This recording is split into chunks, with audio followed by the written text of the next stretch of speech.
Dr. Alison Parker is the author of Mom is the Missing Link, a practical guide that helps parents and educators bridge the reading achievement gap with proven strategies. And Dr. Alison is with us here just now. How are you today? I'm well, thank you. Thanks for having me.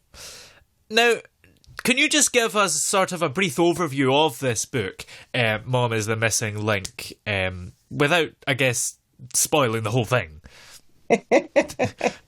Sure. The book was written to support mothers in their journey to develop literacy primarily at home. Hmm. The reading achievement gap does not begin at school, it actually begins at home as early Hmm. as infancy. So mom has the ability to set the tone early on in a child's life, way before the child starts kindergarten, because Yeah. language is the prerequisite to reading. So if we develop a child's language skills, and we do a fantastic job at that, I mean receptive language, which is the language that is processed auditorily. And then that will increase the probability of them having a strong expressive language vocabulary, a robust vocabulary that will set the child up for becoming a good reader. So Yeah. mom has the ability to be proactive early on if she's aware of her power. So in this book, I first make mom aware of what a reading achievement gap is, and then how she can use her power to avoid the achievement gap if the child is already in school, how to close the reading achievement gap. So Yeah. that's the premise of my book. Yeah, absolutely. I could, because I suppose even the time before you start school is so important because in this country anyway, I mean, you can start nursery before, but you don't really start school until you're maybe 4 or 5. And that's quite a few years of being alive where you've not started school and you need the opportunity to learn. Yes, the brain is learning in utero. So Yeah. while the child is inside mom, mom could start working on developing language and literacy by Yeah. reading to her womb, reading to her fetus. Because at about 5 months, children can hear and understand, and they're starting to become aware of language. So even before a child is born, mom has the power to positively impact literacy. Many mothers think that learning starts when you start kindergarten, when you start daycare, when you start, formal education. But Yeah. no, it actually starts with mom. Absolutely. Now, have you found are the biggest challenges children face when it comes to literacy? So, if students have poor phonemic awareness, Hmm. so phonemic awareness is defined as the ability to process language auditorily, to manipulate sound just by hearing them. If Hmm. I say to a 3-year-old, say bat, and the kid says bat, give me a word that rhymes with bat. And the kid says back to me, bat. The kid by 3 or 4 should be able to say hat, Yeah. rat, sat, mat. That's the first sign. If a kid can't do that, there may be a predictor that this child will struggle later in reading. So that's one major challenge, poor phonemic awareness. It's a predictor of how students will perform on the third grade reading test.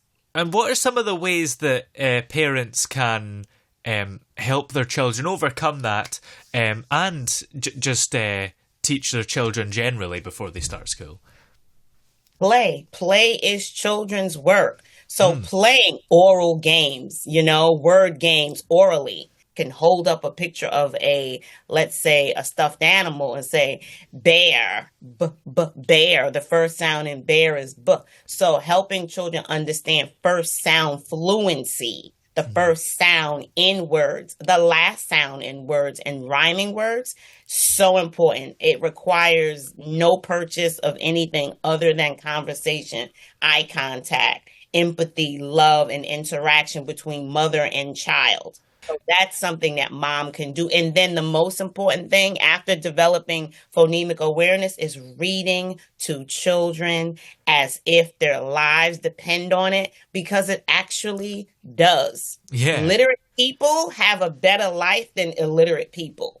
And so it starts as early as in utero. We have to help mom understand that she has the power to bring about a profound literacy change by speaking, listening, reading, and writing with children. So making it a habit, a daily habit, a consistent habit of reading to children every single day without missing a day. If a Yeah. mother can do just that, the robust language, the robust vocabulary, receptive language vocabulary that children will have will be a phenomenal first start for parents, for mothers. Even the first point of playing is such a good Right. idea because it makes it feel like it's not. It doesn't make it feel like it's a chore. It's just something fun, and the kid sort of learns. They don't necessarily realize that they're learning while they're doing it. Yes. Play is children's work. And so the language that's developed when kids are playing with their play cars or their dolls or in the kitchen area or with their dinosaurs, you interacting with the child and inserting vocabulary in that setting, wow, that is profound. The amount of words that children learn just from play is amazing. There's a study out called the 3 million word gap, and the Mm. study showed that in households of middle class and households of lower class families who engage and play in language tend to produce children who have higher literacy rates. So because Wow. there's this million word gap that we find that kids have as early as kindergarten through second grade. Children who struggle with reading just don't know enough words. Yeah, absolutely. What advice would you give to parents who maybe don't have the time or the resources to help their kids learn, maybe work related or whatever? They want to help, but they can't for whatever reason. Actually, so they can. Mm. It's about making a decision. It's about understanding that the interactions between birth and age 7 are critical.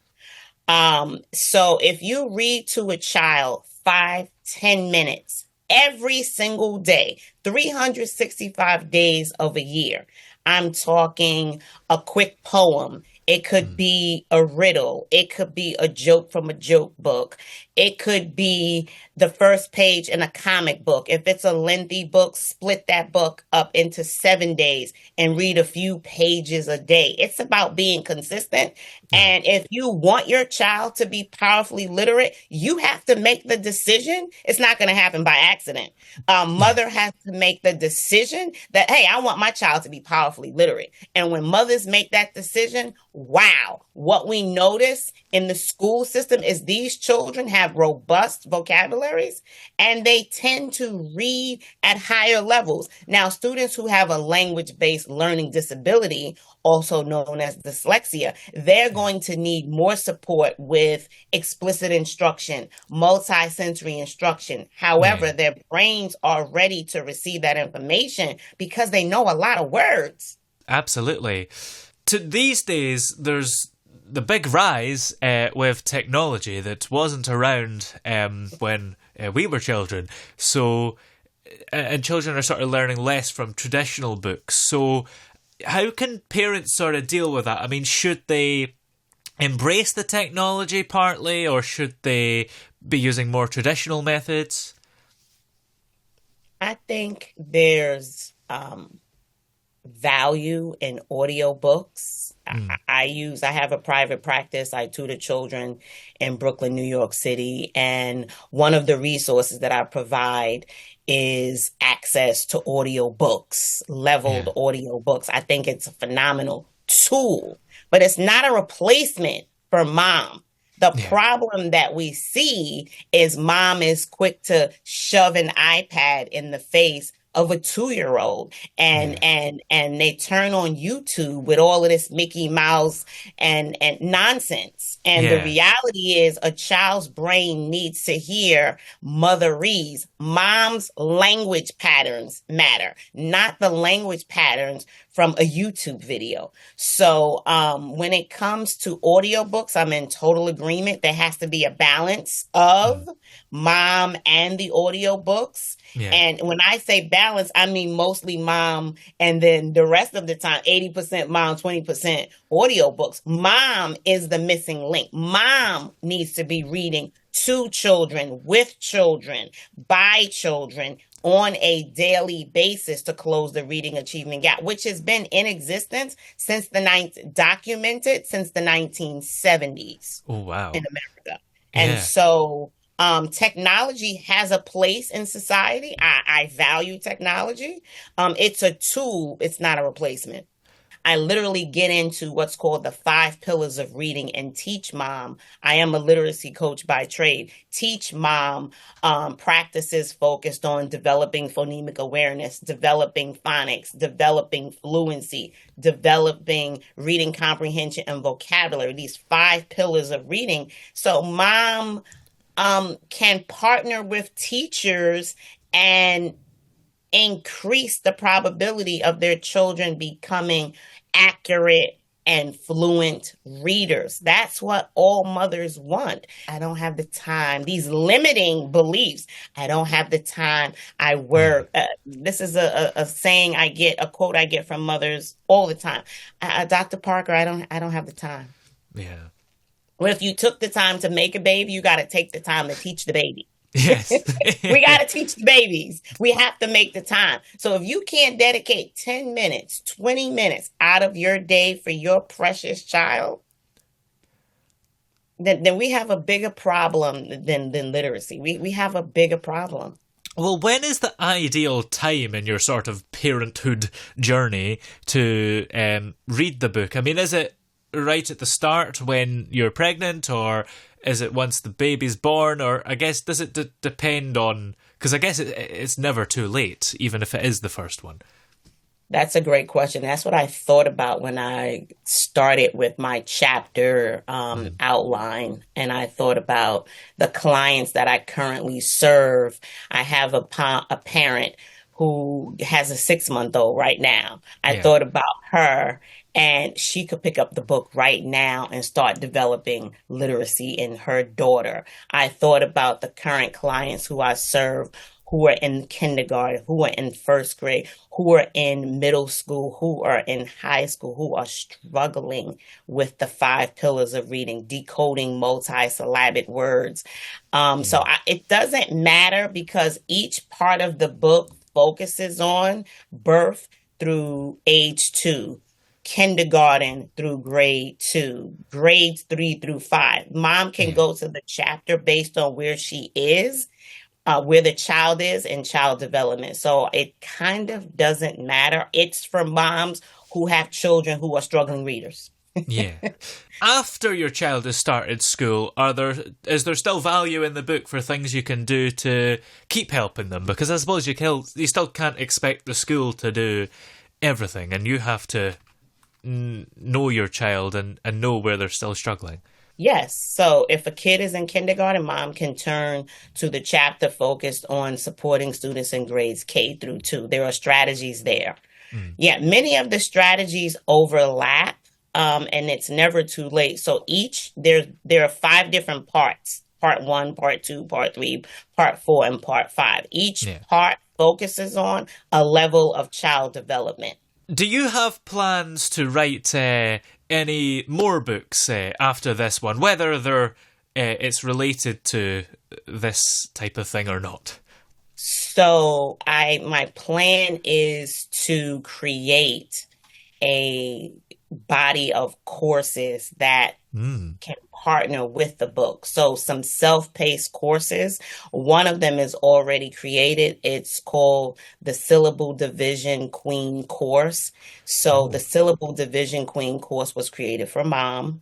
And so children often get stuck on one syllable words, two syllable words, three yeah. syllable words, four syllable words, five syllable words. And so the first course is called the Syllable Division Queen to help mom coach the child on how to read one through four syllable words. The next course that I am currently working on will be called Syllable Division Tweens. For it's Oh, a self-study course for children in grades 4 through, let's say, 8. And the okay. last one is called Syllable Division Teens, a course that a teenager, because at this point, mom is not going to feel comfortable coaching the teenager. The No. relationship has changed.